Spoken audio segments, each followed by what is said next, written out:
What you doing? I'm your Otakutainment, the theacstories with this Otakutainment reviews. I'm talking about a brand new series called Drunk Bullet by Yanagi Takakuchi, who is also known for Hara Sensei. The translation is by Barton, lettering by Rafael, Zaiats, and editing by Metabang. This is number 1, Prohibition, which came out on Jump Plus / Manga Plus on June 15, 2024, and 71 pages, so decent sized first chapter. Now the premise for this manga, pretty simple, straight to the point. After surviving World War I, Gary, a liquor-loving ex-serviceman, finally finds his way home. To his shock, Prohibition has post-war America in a chokehold.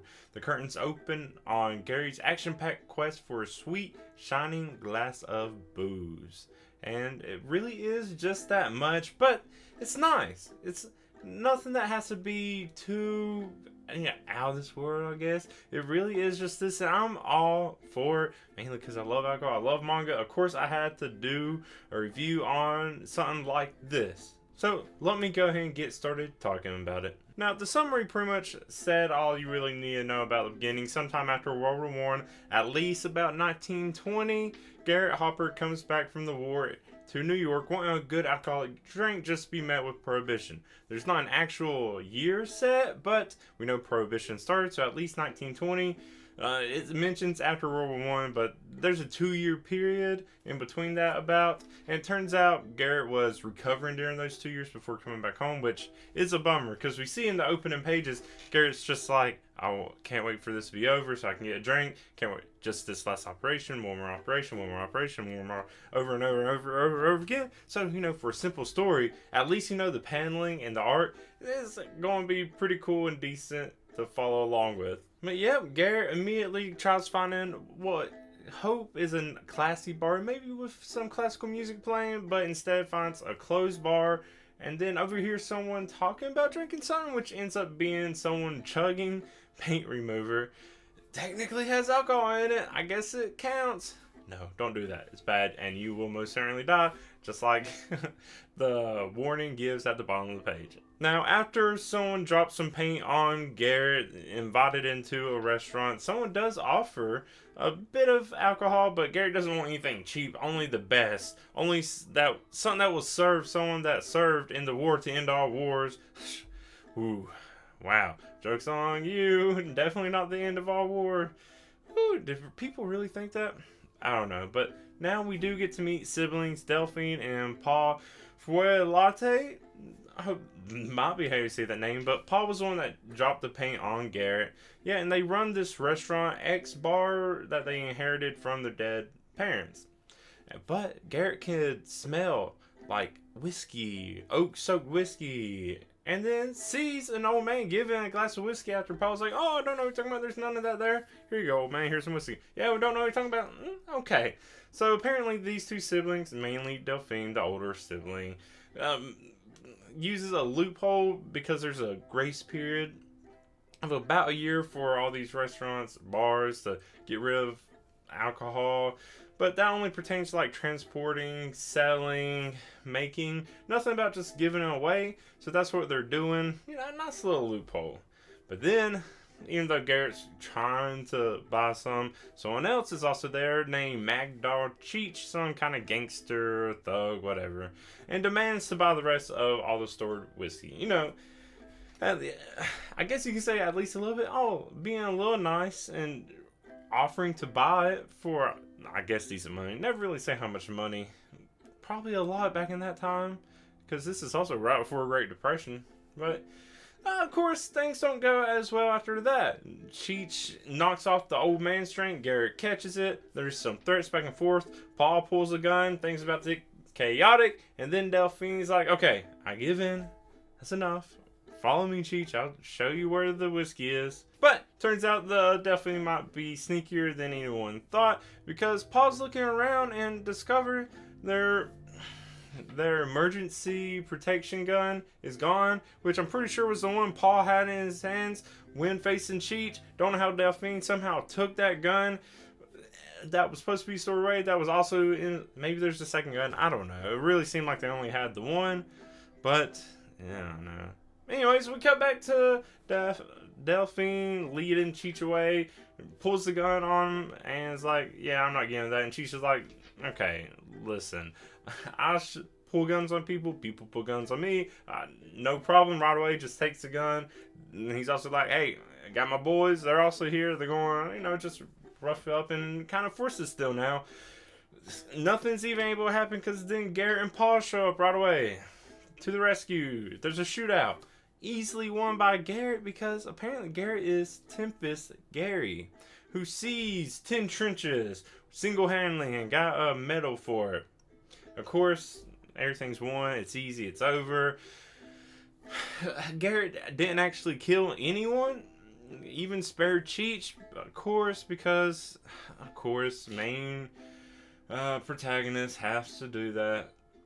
I wonder if that's going to bite anyone in the butt. Yeah, of course it does, because now Garrett finally gets to have a glass of Old Tub bourbon with some cheese, some nice looking cheese. Even in black and white, cheese is still so good, and alcohol. I wonder, is there a cheese manga? There's a rice cooker manga. But yeah, and of course this celebration is cut kind of short because now there's a wanted poster out for Garrett and Paul with a $500 reward, which even gives a little conversion rate for nowadays, which is only really like $7,000. Hey, $7,000 is still kind of nice, but yeah, this is probably thanks to Cheech. So I don't know if sparing Cheech would have really done anything. Or not sparing, but getting rid of Cheech probably wouldn't have done anything. Whoever's above Cheech probably would also still got mad. But, well, everyone else left alive probably also would say something. It probably doesn't matter at this point. It may have actually just made it worse. Because Garrett and Paul, at least now, have like, hey, we didn't actually do anything. So they had the truth, but they decided to go to Chicago where there's a lot of smuggling crime. And so then Garrett's still determined to, I don't know, smuggle alcohol, but still find some great alcohol to drink. And that's where this chapter ends. Super simple, straight to the point. Honestly, the story, take away the, alcohol prohibition part of it, it's really feels like a very stereotypical first chapter. It's just like, I feel like this is almost it's not every first chapter, but yeah, hero meets bad guy tries to con someone, or isn't that also the start of Fairy Tail? I don't know. But now there's alcohol involved. And I'm probably going to follow this series anyways because I like alcohol. I have a whole alcohol anime podcast. The Bartenders on Crunchyroll. And I did some videos for that. So I'm going to try to do a weekly, bi-weekly, depending on when this comes out, a review for this series because I want another series to follow. And this seems like a decent one. I don't expect a whole lot of action. And honestly, I don't even expect the series to last too long, but hey, I want to follow it just because I'm going to enjoy it anyways. It'll be something that won't have anything too amazing, but it'll at least be something enjoyable and just nice to read every week, every other week. So yeah, we'll see what happens. But yeah, talk about the title, Drunk Bullet. I feel like it really comes from the name, like a drunken fist, but Garrett's a soldier, shoots guns, so it's Drunk Bullet instead. Maybe Drunken Bullet would be too on the nose, but yeah, Drunk Bullet. And then the chapter title, Prohibition, simple, super simple, makes so much sense for a first chapter title name, so no complaints there. I like it. It really packs a punch, and it really does, because I listened to another podcast called Neat, and every time there's a problem somewhere along the time of alcohol history, there's always Prohibition.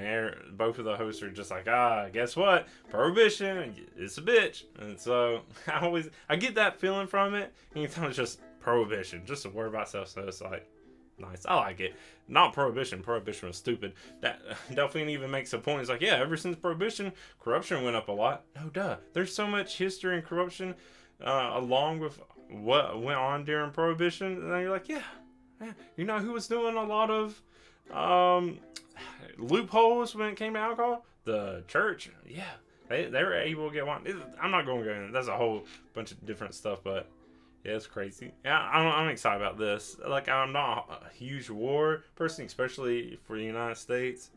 A lot of bad shit going on there, but Prohibition, alcohol, a stressful time for all that partake. So I guess you could see some drama. It's still somewhat lighthearted, some of the humor in it. So yeah, follow along with it too if you're reading it. But yeah, that's all I really have to say about this first chapter of Drunk Bullet. Let me know what you thought about it. You can do that social medias, comments, wherever you want. But I want to thank my Ko-fi member, Julio Vasquez. If you also want to help be part of the Ko-fi, you can. I'll leave links to everything to find more about me. But that's it for this Otakutainment reviews. I've been your Otakutainer, the AC Source. Until next time, bye.